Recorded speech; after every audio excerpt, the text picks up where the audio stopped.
पिछले दिनों छितौना गांव में हुए घटना के बाद अब माहौल गर्म हो चुका है। इसमें कर्णी सेना, क्षत्रिय महासभा और अरविंद राजभर ने एंट्री मार ली है, जिसके बाद प्रशासन भी एक्टिव नज़र आ रहा है। आज क्षत्रिय महासभा द्वारा कर्णी सेना द्वारा छितौना गांव पहुंचने की बात कही गई थी, जिसको प्रशासन द्वारा कल एक वार्ता कर इसे कैंसिल करने की बात कही गई थी, जिसमें क्षत्रिय महासभा ने स्पष्ट किया था कि हम छितौना ग्राम जाएंगे। लेकिन आज मंगलवार की सुबह संदाहा चौराहे पर पुलिस प्रशासन ने बैरिकेडिंग कर गाड़ियों का चेकिंग अभियान चलाया और लोगों को रोकने का काम किया।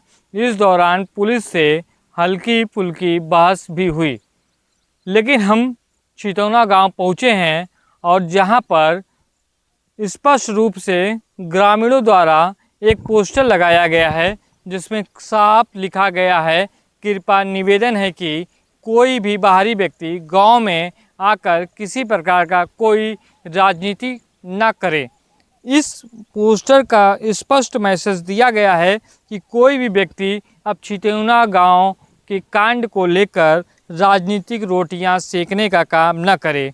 बनारस में शांति माहौल बना रहे और यहाँ के लोग शांति प्रिय तरीके से अपना जीवन यापन करें, इसलिए यह पोस्टर छितौना गांव के मार्ग अंदर जाने वाले रास्ते पर लगाया गया है, जिसमें आप साफ देख सकते हैं कि 1, 2, 3 मुख्य मार्ग पर ही ये पोस्टर लगाए गए हैं।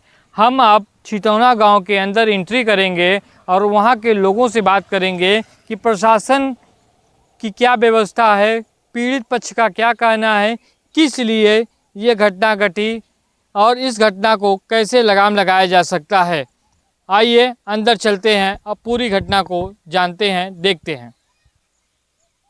सर, जो घटना है 16 जून को घटी थी। सर जो है वही हम उनके मेरे ज़मीन के बगल में उनका ज़मीन है। हम लोगों को कभी कोई विवाद ही नहीं करते हैं। हमारा बास था, वो भी काट कर ले जाते थे। कोई हम लोग कुछ नहीं बोलते थे। कमाते खाते गरीब आदमी हैं, जो है कि हम अपना देखते थे। और कभी उनसे झगड़ा हमारा हुआ होता तो हम कभी उनसे सतर्क रहते। हमारा कभी उनसे कोई झगड़ा नहीं हुआ। हमारे पति जो है कि 16 जून को काम करके सलारपुर से घर को वापस आ रहे थे।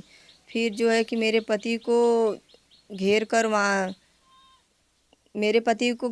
मढ़नी महासीपुर केडीएस स्कूल के पास जो है कि लोकेशन देने वाले कोई और थे, और मेरे पति को उनको बताया गया कि नहीं इसी रास्ते से जा रहे हैं। तो मेरे पति को जो है मढ़नी महासीपुर केडीएस स्कूल के पास उनको 4 लोगों ने घेर कर राड, हाकी, डंडे से बहुत बुरी तरह गंभीर रूप से उनको घायल कर दिया। समझ लो उनको मार के छोड़ दिए थे। फिर उसके बाद जो वहाँ की एक दादी थी, जिस समय मेरे पति को मार रहे थे, वहाँ की जो एक दादी थी तो बोली कि अभी खेत में तो कुछ नहीं बोया जोता गया है, तो फिर कौन है जो इतना बेदर्दी से गाय जानवरों को मार रहा है। तो जो दादी से नहीं रहा गया तो वहीं जहाँ हमारे पति को मारा जा रहा था, तो वहाँ आई तो देखी ये तो जानवर नहीं इंसान को मारा जा रहा है। तो फिर वो दादी जो है कि बहुत तेज़ी से चिल्लाई। तो वहाँ के जो भैया लोग थे अगल बगल के दौड़ कर आए मेरे पति को। जब मेरे पति के पास गए तो जो मारने वाले थे ठाकुर के लड़के दोनों, अनुराग और अमित सिंह, ये लोग छोड़कर मेरे पति को भाग गए। तो जो वहाँ के भैया लोग थे तुरंत मेरे पति को ले जाकर वहीं एक अस्पताल थे, उसी अस्पताल में उनको जो है इलाज, सुई दवाई करवाएं। फिर वहाँ के जो लोग थे बोले कि अब तुम इनको लेकर जाओ जालूपुर, चौकी पे लेके जाओ। तो मैं अपने पति को उसी हालत में रोते बिलखते अपने परिजनों के साथ जो है कि चौकी पे गई। चौकी पे जाने के बाद पता चला कि नहीं यहाँ से कुछ नहीं होगा, तुम चांदपुर चौकी पे चली जाओ। तो फिर मैं उसी हालत में अपने पति को फिर उसी हालत में लेकर चांदपुर चौकी पे आई। चांदपुर चौकी पे भी हमसे यही कहा गया कि देखिए यहाँ पे कुछ नहीं होगा, तुम जो है कि चौबेपुर थाने पे लेके जाओ। चौबेपुर थाने पे जाने के बाद हमें पता चला कि नहीं यहाँ पे भी कुछ नहीं होगा, पहले आप जाओ इनका मेडिकल करवाओ।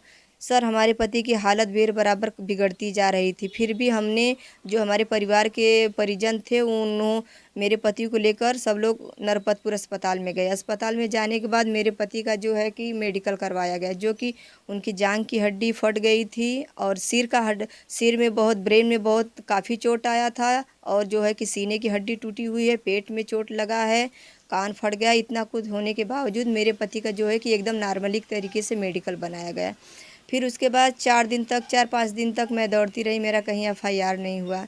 इतना सब कुछ होने के बाद मैं अपने पति को लेकर लाचार विवश रोती रही, बिलखती रही, सब जगह दौड़ती रही, लेकिन कहीं हमारा सुनवाई नहीं हुआ। फिर जो है हमारे परिवार में जो बड़े बुजुर्ग हैं, हमारे गांव के 1 2 लोग हैं, उनकी सहमति से जो है कि एफआईआर हुआ। एफआईआर होने के बाद हमें दिन भर में 1 2 बार फ़ोन आता था, आप कहाँ से हैं, कौन हैं, कहाँ पे आपके पति को घाव लगा है, बस यही हमसे कहा जाता था। फिर बाद में ये बात आई कि देखिए जहाँ पे तुम्हारे पति को मारा गया है, केडीएस स्कूल के जो मढ़नी महासीपुर है, मढ़नी महासीपुर के कुछ ही दूरी पे फूलपुर है, जो है कि बीच में बॉर्डर पड़ता है, और उसी बॉर्डर के बीच में तुम्हारे पति को मारा गया है।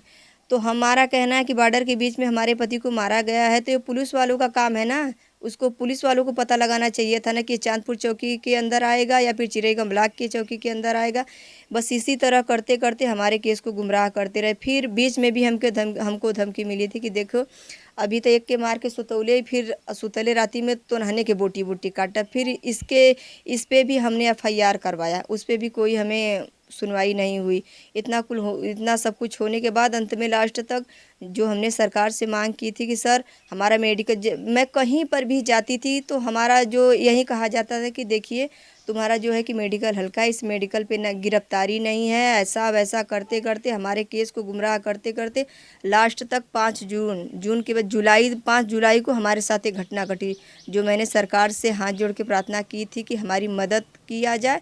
तो सरकार ने हमारी मदद नहीं की उस समय, लेकिन जो ठाकुर के लड़कों ने कहा था उन्होंने करके दिखाया। क्या हुआ था घटना में, क्या जो लोग मारे थे कौन लोग थे और क्या चाहती हैं अभी आप? सर हम यही चाहते हैं कि जो हमारे साथ हुआ है किसी और के साथ ना हो, उन लोगों को कड़ी से कड़ी सज़ा मिलनी चाहिए। कौन लोग हैं ये लोग जो मार रहे हैं, आपको बता रहे हैं कि जून में भी घटना घटी हाँ जुलाई सर, में? हमारे पति को भी मारा गया। वहीं ठाकुर के लड़के मुन्ना सिंह हैं, मुन्ना उर्फ संजय सिंह हैं, उनके लड़के अनुराग सिंह हैं, गोलू उर्फ अमित सिंह हैं। अभी जो बात आ रही है, दबाव आ रहा है, आज आपके गांव में करणी सेना और क्षत्रिय सेना वाले लोग आने वाले थे, क्या देख रहे हैं पूरी, आपको इंसाफ मिल पाएगा इस सब घटनाओं से? सर अब हम क्या बताएं, हम सरकार के आगे हाथ जोड़कर यही प्रार्थना करते हैं कि हमारे साथ जो हो गया है अब वो हमारा कोई लौटा नहीं सकता है, लेकिन हमको इंसाफ चाहिए। अभी कैसा माहौल लग रहा है आपको, गांव में है आप परिवार में, कैसा माहौल लग रहा है गांव का? सर अब गांव का माहौल आप देख ही रहे हैं कि मतलब उन लोगों का यही था कि नहीं करनी सेना आएंगी, ठाकुर लोग आएंगे, हम लोग दहशत में है, डरे हुए हैं।